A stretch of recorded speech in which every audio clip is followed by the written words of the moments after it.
What's up guys, it's Jason Kuipers, oldest bro here at Zox, and this week we're actually celebrating our 4th anniversary of the original Kuipers Family Arts and Crafts Night that led to the beautiful and addicting to collect wristbands we all love, Zox. So the story of Zox is a pretty awesome one. Kara, my wife, actually still laughs because I get so excited to tell it to people.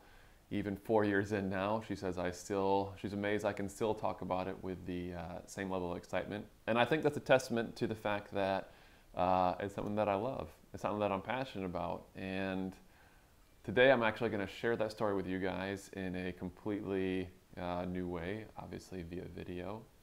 And I hope that you'll kind of get a little bit more understanding about why we work the way we do and why this little brand matters so much to us and hopefully to you guys as well.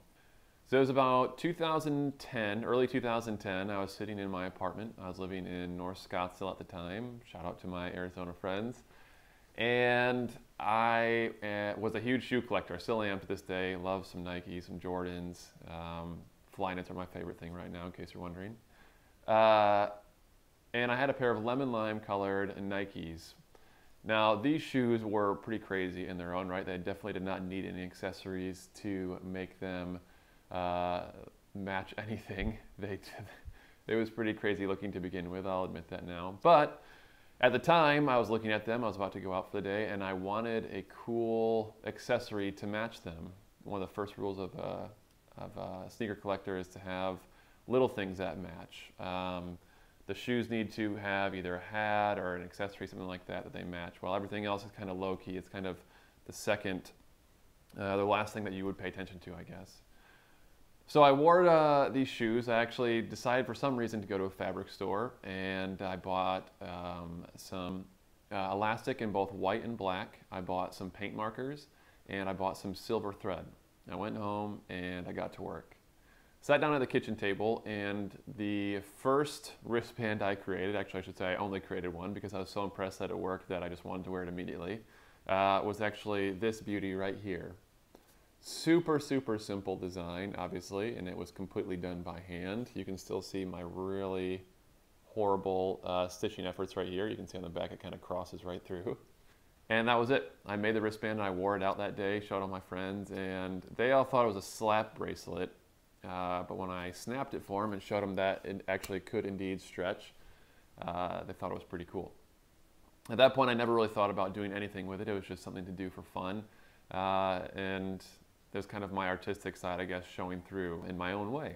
So that Thanksgiving, I actually flew into Michigan to visit my family. Both my brothers, Brandon and Jordan, were still in school. Brandon was a senior in high school, and Jordan, I believe, was still in middle school.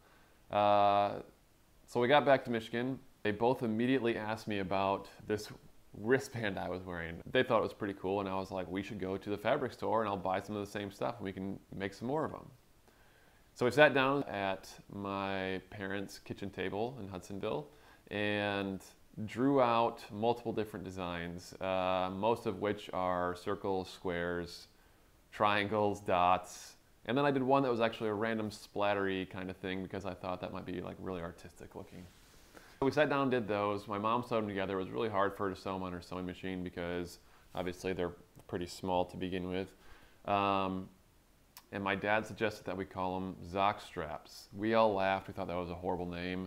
At this point, we still didn't have any plans of actually doing anything with it, so I assured my dad that if we ever did start a company, that we would call it Zox straps.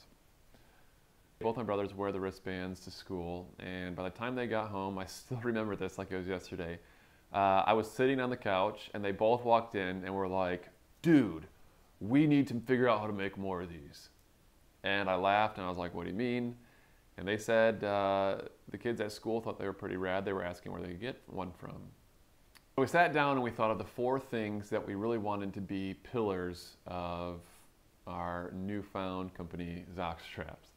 And I'm really excited actually because those 4 things are the same things that, even looking back now, they've never changed. They're the same things that we've been passionate about, not only as a brand, but as a family. They were things that were actually really important to us. If you don't know, those 4 things are the collectability, the collaboration, the impact, in the experience. Each one of those things plays a key role in making the brand, the community, something that's worth being a part of. I think to me, it's something that's really exciting because they're all things that I actually love. I love every single one of them, all 4 of them, I should say. And it's exciting to me to see that so many of you guys have actually adopted those as your own things that you care about, not only with our brand, but in your lives in general. And you'll kind of see how those kind of expand here shortly. So I still remember we were sitting on our couch coming up with different names. We thought of crazy names, most of which actually never made it to production because they were just ridiculous and they were pretty much all inside jokes to my brothers and I. But one of them that we actually did decide to produce was called Swagger Jacker. And at the time, I don't know why my brothers loved saying that term. At the time, I guess it was like their term of the day or whatever. But it was exciting to me because we sat down, we created a design. It was the original 5-color Swagger Jacker, and we produced samples of it. The idea was originally that we were going to ask people we were going to hire people to sit there and draw out the designs themselves. But then we realized that if we printed them, we could actually do it in a lot easier way. So we figured out how to print on elastic, and I'm not going to lie, it's super tough. The reason being that since elastic stretches and contracts in different temperatures, you run into a huge issue, especially with quality. So we researched and researched and researched, and we finally figured out a way to do it correctly. Nobody was doing it. It was something that was completely original, and I was stoked because I realized the fact that if nobody else was doing it, then it was something that we could really own. It would be our own. So we made the original 5-color Swagger Jacker. We made 4 of them total, and they were humongous. They were the size that would fit my brothers and I wrist. We're all 6'6", 6'7". They were not going to fit anybody else. They were humongous. Even on me, they were humongous after a few weeks because they were stretching to fit, and every time I'd take it on and off, it would get a little bit too big for me. So we made those. We kept one that we've never worn. That's actually Kirby's. Kirby apparently doesn't have a big enough wrist to stretch his out. And we ended up taking some photos of them. My friend Adam took the photos. We put them up, and that was kind of how we started. Now at the time we had a few friends who were helping us with the website, but to be honest, it had been months since we had made any progress, and it was driving me crazy. My brothers actually were in Arizona visiting me at the time, and I got so upset about it that I actually was like, you know what? I'm figuring this out tonight. We are not going to stop working until I can figure out how to make us a website. I spent the next 17 hours, no sleep, nothing, working nonstop trying to figure this out, and I actually got our website up. It was the coolest thing ever. It was exciting for me to see something that I had worked so hard on finally come to life. Our website was up, we were getting to work on the store, and it was going to be awesome. Now at that time, we had only produced one wristband, the incredibly rare now F&F in the original F&F blue. That strap, if you're not familiar, is black with blue X's and O's on one side, then blue on the inside with Kirby's face and the F&F typography, standing obviously for friends and family. That wristband we only gave away to friends and family. We never made them for sale. We've never actually sold any of them, and that's kind of been a cool thing that we've kept going into the experience side of it. So when we made that one and we gave it away to people, it was really cool to see people asking me for more. They would be like, I just gave this one away. My friends are asking for them. Can I have more? So I'd put them in little sandwich bags, and I would bring them to different places I went, give them to friends, and it was really cool to see them grow from there. The only way you could get one is if you knew somebody that myself or my brothers actually knew. After we had given out all 1,000 of those wristbands, it came time to actually try to sell the first wristband. And that's a tough thing. I think a lot of you who actually know me know that I am not a fan of selling things. I'm a fan of, if you like it, awesome. If not, that's okay too. We can still be friends. We can still hang out just the same. I'm not a salesy person. I don't like that. So the idea of actually trying to sell something to me was a little bit scary because I don't like asking for money or doing that kind of thing. When we decided to actually launch the first one, then this is where the 4 pillars really starts to come into play. especially the experience one. It's always been about friends and family, but my favorite thing and the real why, I guess you could say, of Zox is the experience. We do this because we love creating amazing experiences. And when it came time to actually release the first one to sell, I put a ton of thought into how we could make it something that people would really, I guess, be surprised about, be wowed about when they actually got it in hand. So as many of you already know, the first one we actually sold was called Double Dutch. It was tiger stripes, and the inside said Double Dutch, and it had a picture of a tandem bicycle. Now this was cool because obviously it was our lead into the fact that it was something to share. My family's Dutch, so we thought Dutch was obviously a cool name too. This kind of shows how far we've come, I guess, with names of wristbands. But Double Dutch, to me, the cool part about it was the idea that to jump rope, you need two people. To do this sort of the Double Dutch jump rope, you need two people. And I love the idea of surprising people with a second wristband. In producing this, in kind of running through the entire idea, we came up with the concept of a collector's card. If you have the original Double Dutch collector's card, you'll know what it says: one to wear, one to share. The idea being that we weren't going to tell anybody, but we'd actually include a second wristband in that package for them to give to somebody else. Now that kind of leads into the second part of, I guess, building the brand, you would say, which is the packaging. We had no plans for packaging to begin with, but once we came up with the card idea, we realized that, well, we actually probably should make a package to put these in. The resealable package is super important to me because it was one of those things where if you're not wearing it, you want to be able to keep it airtight, keep it safe, keep it comfortable in its little home. And the resealable package was perfect for that. So we released that wristband. I think we sold